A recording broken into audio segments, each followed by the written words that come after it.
Let's go! Hello, beautiful people. You're welcome back to my YouTube channel. My name is Deborah Godare. It's good to be back on your screen. How are you doing? To my old subscribers, thank you for always watching my videos, and to the new subscribers, kindly click on the notification bell and then click on the subscribe button so that you can belong to this beautiful family. And today I'm so happy and privileged to have my uncle and my auntie here with me on this channel. It's a special edition, and like always, it's going to be a beautiful content today as I have my auntie and my uncle with me. You're welcome, sir and ma. We honor you. Thank you. And today I'll be asking my auntie and my uncle some questions on they live in Sweden, and recently they just celebrated their 50th and 40th birthday, and it's been amazing.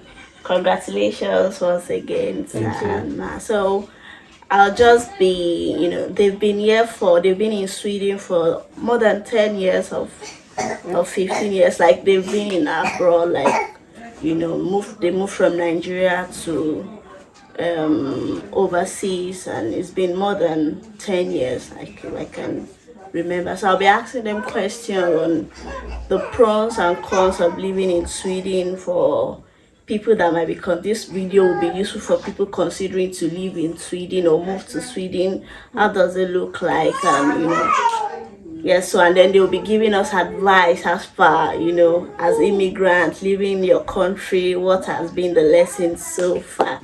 So let's get into the video. Are we ready? Yes, yeah, we're good to go. Yeah, so what are the things you like about living in Sweden so far, please? Well, I will start by saying Sweden is a country that is give opportunity to as many that are ready to learn. If you can, actually, they have their language that they speak, but if you can learn the language, not at least if you can know the basics, not to go too deep on the language, but if you can communicate, you're going to enjoy Sweden. And Sweden is a country that gives opportunity for as many that are ready to. For instance, if you want to walk or you want to do anything, in as much as you know how to do it and you are good about on it, you'll be given the opportunity to walk. In Sweden, as a black man or woman, there are opportunity for you to work even in the hospital. Every in every section, in Sweden, every faces. Let me use that language. Be it in the hospital, be it in the offices, in the bank, you can work in as much as you have the experience. So the Swedish, they are lovely people. They are welcoming, and they are accommodating as well. It's just that they are reserved people. But you have to calm yourself down. You have to know how to get to them, to talk to them, and they all speak English language, so you can communicate with them even if you don't understand the language. But it's good for you, like I was saying before, it's good for you to know the language so that you can be perfect to some extent on their job, because they respect their language so much. It's their language is national to them. So if you want to do anything on their job, they prefer to speak their language. So but if you don't understand the language, you might have some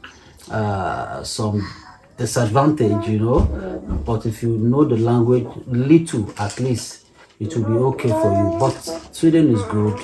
The opportunity for you to work, to school, and to move from one career to the another. So that's it. Thank you so much, sir. So Sweden is a land of opportunity, and then there are lovely people around here. What? Okay, I think before I go to Auntie, what do you have to say about Yeah. living in Sweden generally Yeah. compared to Yeah. other countries? Yeah, living in Sweden has been wonderful. It's been quite a journey, and what I can say is, as an immigrant coming to Sweden, I must tell you it's challenging from the beginning. Yeah. When you move here, you are new to the environment, especially when you don't have any family with you. Yeah. So you just try as much as possible to integrate and blend into the system. So when I first came to Sweden, it was tough, and we had to go through the learning the language. It's called SFE, Swedish for Immigrants. You learn the language. That is the basics.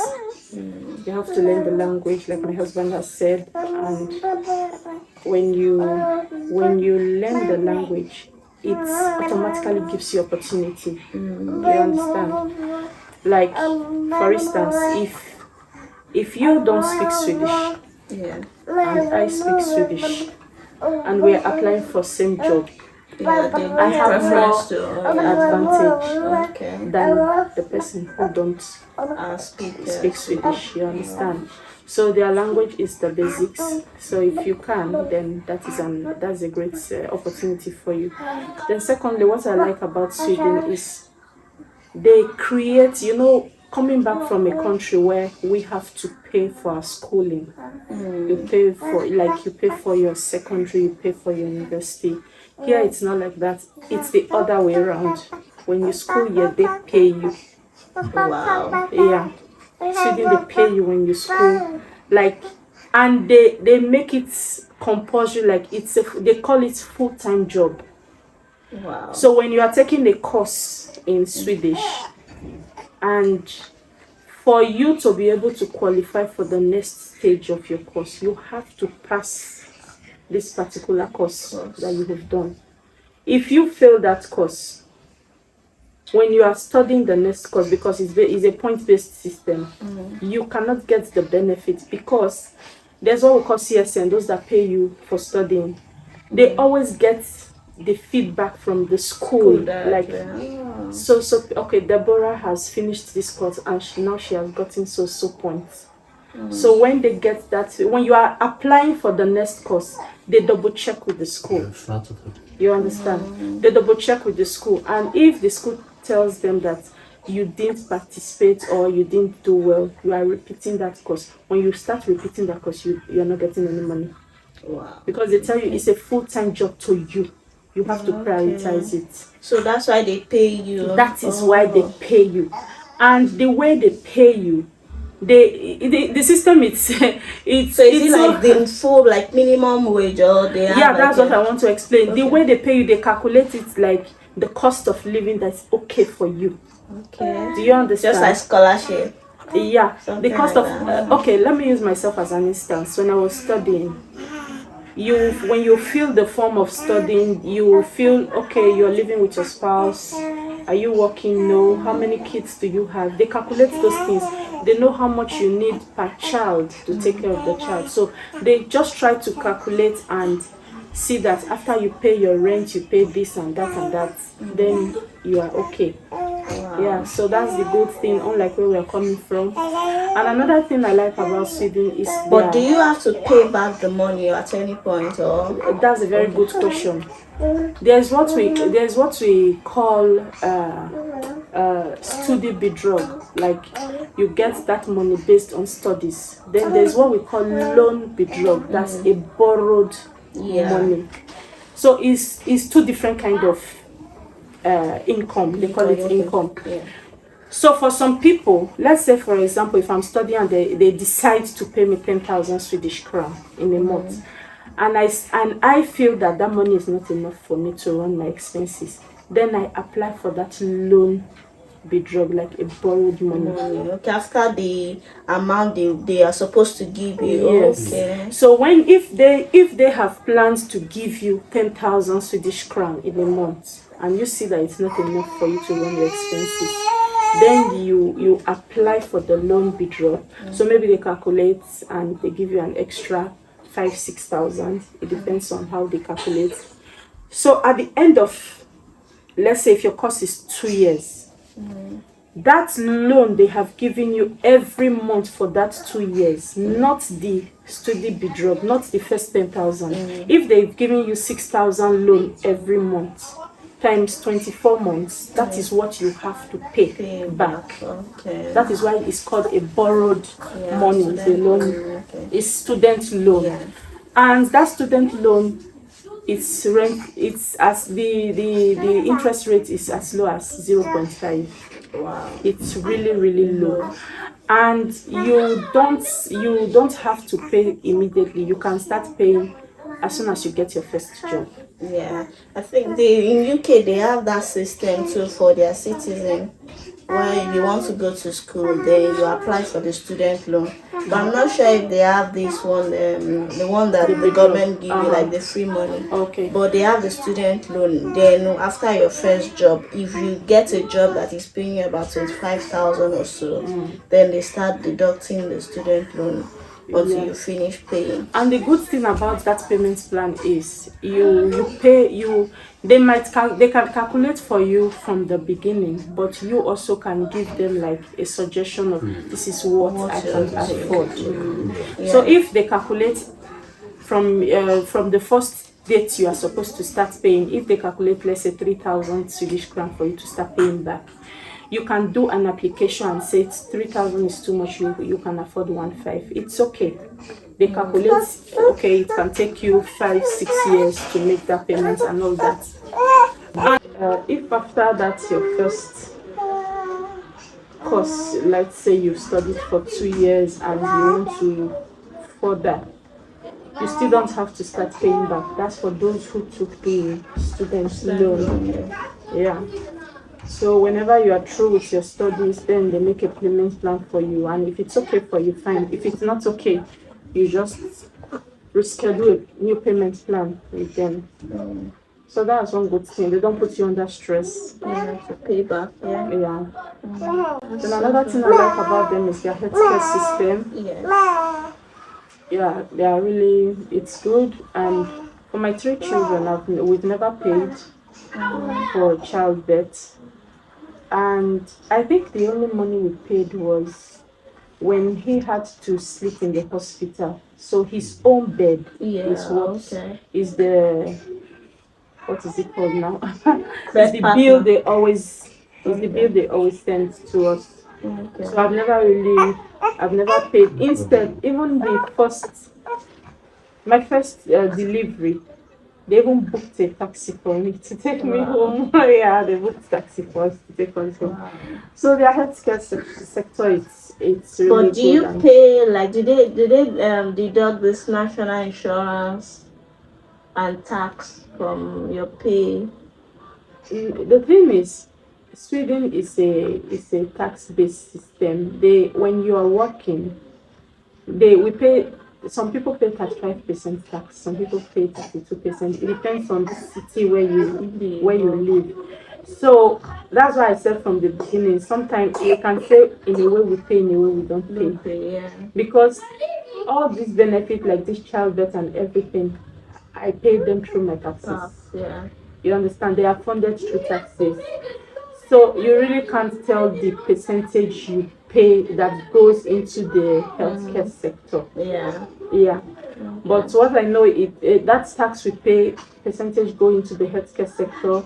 There's a percentage that goes for the pension when we are getting old and you can't work. Then you get your pension from there. There are percentages that go to this disability group, those who can't work. Then there is percentage that goes to those who do not have jobs. That's The jobless people. That's the part that is not fair. Not fair at all. It's not. You see some people year to year they are not working and they are getting money. Yeah. Do you understand? But it is what it is. There's nothing you can do about It's it. like that in the UK too. There are some people that they get benefits with the just because they cannot work or something. Yeah. And that's certainly. And there are people who don't really want to work. They don't want to work. Yeah. But they just find their way around and get benefits. Yeah. They just want to live on the government. Yeah. But can we say that the health care is free? To some extent, it's free, but it's funded through our taxes. Yes. So you don't, because if they really say we should pay as you fall sick and go to the hospital, can we really afford it? Exactly. No, we can't. It's quite a lot of money. Yeah, it's a lot of money. So so those are the basic things. I think it's really. But what about childcare? Yeah, child. Is childcare free? School free? Or how does it work? From primary school, like when your child clocks, is it 6 or 7? I think from 6 when you enter pre. Yeah. It's free. You don't have to pay. 6 years. From 6 years upwards, it's free. Your child goes to school 8 o'clock in the morning and they close at 1:30. Okay. But for people like us that work 8 hours, you have to drop the child before 7 a.m. And you have to pick the child after 3:30, so maybe like 4 o'clock. You understand? Yeah. So in such cases, there's what they call free kids. Free kids, it's a place you leave your child. It's in the same school, but between that 6:30 in the morning when you have to drop your child to 8 o'clock when the main school opens, it's called free kids. The child has care under that short period of time. Then when the school starts like 8 o'clock till 1:30 when they close, they move them to another section inside the same school where it's still called free kids. So they are there being taken care of till you close from your job and come to pick them. Okay. So those periods after the school hours is what they charge us. Okay. You understand? You have to pay for. Yes. So if you are if you don't go to job, you don't go to work as a parent, and you take them for just the time for them to study, in school, you don't have any money to pay. So you don't have anything to pay. Yeah. So then for like these little ones, we call it WCL, like the daycare. They pay because it's a lot of work. You understand? It's a lot of work, but you pay based on your income. Yeah, we pay based on when you're working as a parent and you have to leave them there 6:15 or 6:20 in the morning and pick them at 4 o'clock because you close at 3:30 and you're rushing home to pick them from the daycare center. You pay and they calculate your income. You fill your income and they calculate and send you the bill. Yeah. So I feel it's not so much compared to what I heard from the UK. I think is it to the government or is like private on this daycare? It's to the government. Okay. Yeah, anything government is because UK system for nurseries is more like private. That's why I think that's why it's expensive. People, that's why it's expensive. But if there's a provision from the government, it would really help. What they just do is that for the 15, like maybe when the child is 2 years old, and then you have access to 15 hours childcare. So then there are some designated childcare that are associated with the government. Okay. So those are the ones that they will be able to claim the 15 hours.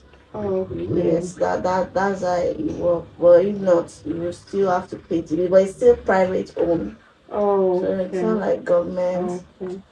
Yeah, for that we had a couple of friends that relocated from Sweden to UK some years ago, They came back because they were used to this idea of like this system of when you walk in the morning, you have a place to leave your child between 6 o'clock and 6:30 because we always start our jobs here at 7. Do you understand? And when you close from work at 3:30, they can be there till 5:30. So you have that space of time to wherever you work to come back and pick your children. So now you imagine you relocating to a country where they don't have that opportunity. They were frustrated and they came back. Childcare in the UK is quite a lot. It's quite a lot. It demands a lot of resources, both time and money from parents. It's quite a lot. So I think Swedish childcare is very, very, very good. Okay, so what else do we have? Then I think another good thing I like about Sweden is their maternity leave. Yes, who don't like leave? Who don't like leave? Hello, people. Come and see. Yeah, their maternity leave in Sweden. When you give birth, both parents, the father has 6 months. 6 The months. mother has 6 months. 6 That months. is your entire And mother 1 year. Father has 6 months, mother has 6 months. Oh wow. Then what they do is because they know that most fathers cannot be at home for 6 months, they give you the opportunity to transfer some days from the father to the mother. Are you joking? Yeah. Wow. So most times the fathers transfer 3 months to the mothers, making 9 months. Wow. And if I'm not having 9 months per se, and the father is having 3 months, that making 12 months, then we still have extra 60 days. Wow. It's called the low days, because this 1 year put together, if you are working, they pay you based on your salary, 80% of your salary. Okay. Yeah. I think that's how it is. So. Yeah, they pay you 80% of your salary. So you just sit at home for 9 months and look beautiful. Wow. And enjoy your money. That's wow. As a matter of fact, I'm on maternity leave. I'm on holidays until January. It's really amazing. Yeah. 6 months, and I think I like the equality thing, right? It's really good. And then in the UK, it's 1 year for mothers, then I think 6 weeks for the fathers. But sometimes, then do you have to do this keep in touch? Like 10 days keep in touch that you have to do with your employer during your maternity? No. Everything is fixed automatically. When you apply that you want to go for maternity leave, that is all. So you don't have to go and do some work or no. like No. I'm off. What has my boss got to do with me? Excuse me, I'm off and off. I think it's a bit relaxed here. Yeah. But the only thing is, if you are to go back to work, you just have to inform them like, okay, now my time is coming to an end, so I'm to resume so and so time. That is the only feedback you have to give. Otherwise, other than that, you don't have to. For instance, when I gave birth to my last daughter, I've never taken maternity leave because that time I was studying. So now I decided to take 2 months to resume. So you can even take it at any time? Yes, you can take it at any time. Wow, yeah. So you can take it at any time till the child is 12. Me that I didn't get maternity leave. Yeah, you take it at any time till the child is 12. So I've decided to take 2 months from mine.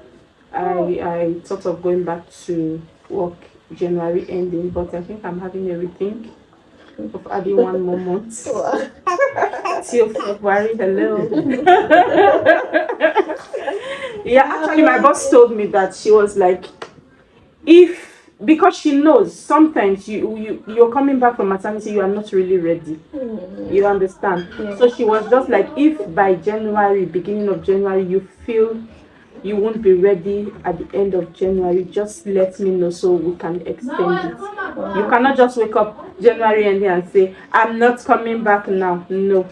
So you have to inform. So she books somebody, the boss can book somebody to replace you, cover you that period of time. Yeah, okay. Well, thank you so much. Thank you, sir. Thank you, ma'am. I'm sure a lot of people are learning from this.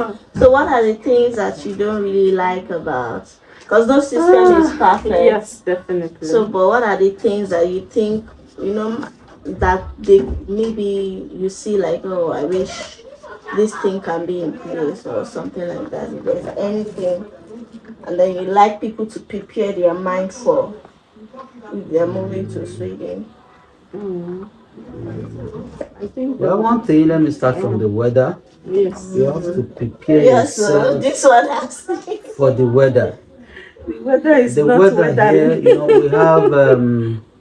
we have a very long winter here, and it's always so tough, you know. So if you have to make up your mind that you can face the cold, Yeah, you know, must be because mentally prepared. yes, you must be mentally prepared for the weather. I think that for me, that is the only thing, but it's okay. It's okay. So I don't know if you want to Yeah, add the something to weather. it. How Yeah. long is winter here? From October or November? I I think think the main winter, if we are talking about winter, the main, we as immigrants, we are always counting after the summer just end, we are always Yeah, counting when it gets winter. But for them, they differentiate it like they have There's the fall. raining time, so if we are to really say how long is the winter, maybe we can say from November to end of March. Okay. Wow. Yeah. Wow, they be seeing snow all around today. It's been snow. It's a lot of snow, I must say. You have to prepare.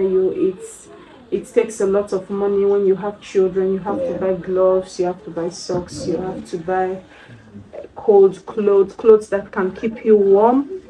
But the good thing about Sweden is inside the house you can stay. Yeah, we didn't even talk about the bill. Okay. I think it's very reasonable. Yeah, It's reasonable. It's reasonable. Yeah. It's really reasonable. Yeah, the government supports a lot with Yeah. the bills. At least we don't pay so much. Yeah. You get what you pay for. So that's when it's good. Yeah, I think it's mostly about the weather. Weather, yes. I've been doing like few vlogs on the weather around, so they will see it from the vlogs I've done. Now it's really cold here and It's very the cold. snow around. But it's just for us adults because the kids are enjoying it. Yeah. I think the kids they were just sliding on the snow, and I think I'll give you a clip on that so you can just add it to the video and say, see, we're complaining and the children are having fun. Wow. Yeah. Thank you so much, Ma. Yeah. So what are the things you've learned as immigrants? You're originally from Nigeria and then you moved here. It's been a journey. So what are the things that you would, from your own experience, that you would advise others, someone like us, that we just started the journey of, relocating from mother country to a new land, to a new space. So what are the things you would advise new immigrants on how to navigate, how to integrate into the new system? I think one advice I have for people is when you land in a country, try and know what will favor you there. How to excel in that country. Okay, you live in the UK, is an English speaking country.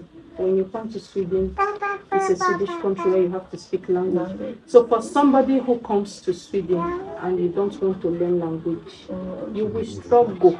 There is no two ways. You will struggle. Before you will meet up with somebody, okay, let me use myself as an example. When we just came, I started working somewhere. I was pregnant, though I was studying. But I knew somebody who just focused on her studies. He didn't work. The time it took her to become a registered nurse. After she had become a registered nurse, me, I was off and on school. You understand? When I now saw that she became a registered nurse, that was when I got to realize. It's although it's never too late, but what I'm trying to say is, when you come and you just follow the right path, it helps a lot instead of just doing it on, because in this system there's no back door. You understand? There's no back door. I can confidently tell you now that I am the one who will fire my employer. My employer cannot fire me. If you fire me, I look for another job I will get.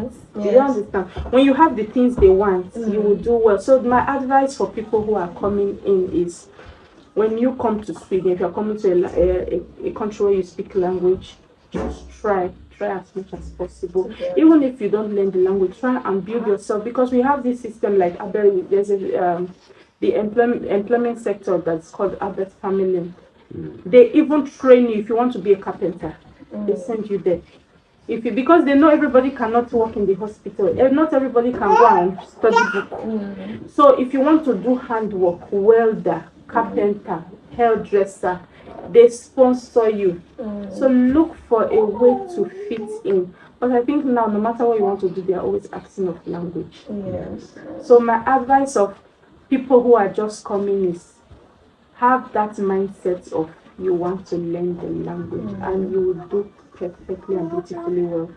So the thing, in summary, you must get the right information and the right knowledge for when you're moving to a new country as an immigrant, and be willing to learn. Be open to learn.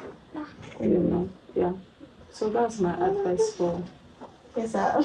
Yeah, I think she has said it. That is just it. You can't do.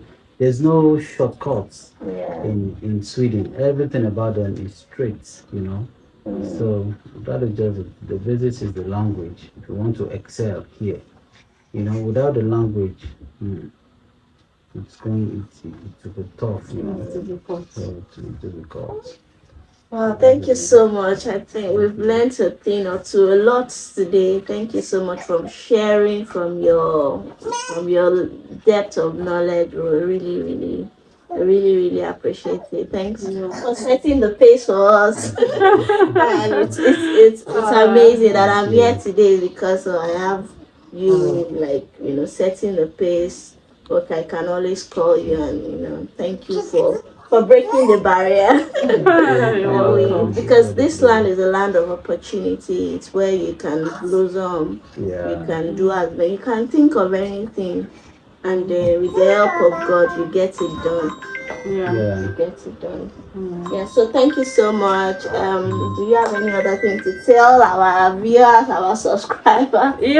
When you come to Sweden, just holla.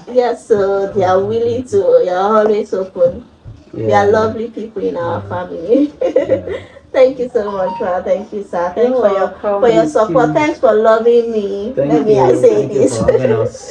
It's been amazing. All right. Subscribe before you go. If you enjoyed this video, click subscribe. That button. Click, like, and share with friends. If you know anybody coming to Sweden, this video will help the person. Okay. All right. I'll see you in my next video. Take care of yourself. Be good. Bye.